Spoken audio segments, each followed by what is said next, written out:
नमस्कार, मी भरत जयवंत चव्हाण, मुक्काम पोस्ट सुरूर, तालुका वाई, जिल्हा सातारा इथून मी बोलतोय।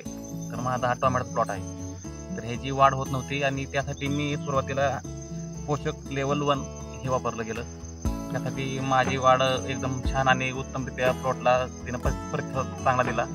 प्लॉट माझा एकदम उंच आणि चांगल्या पद्धतीने वाढ तिनं सुरुवात केली। पोषक L2 तर हा प्लॉट माझा फुटीसाठी कमी पडला होता, त्यासाठी मी पोषक L2 हे वापरलं आणि त्यासाठी बायोफॅक्टरी कंपनीने मला चांगलं प्रतिसाद दिला आणि माझा प्लॉट मनासारखा असा प्लॉट वाढत पूर्णपणे मन पद्धतीनं केलं गेले।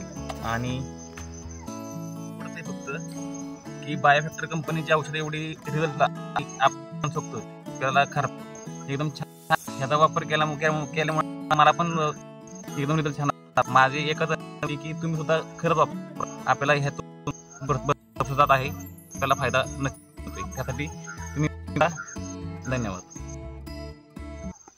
त्यानंतर फुलाचं सेटिंग झाल्यानंतर मला फळांची साईज ही तर थोडी कमी होती। त्यानंतर मी BLM S3 वापरलं।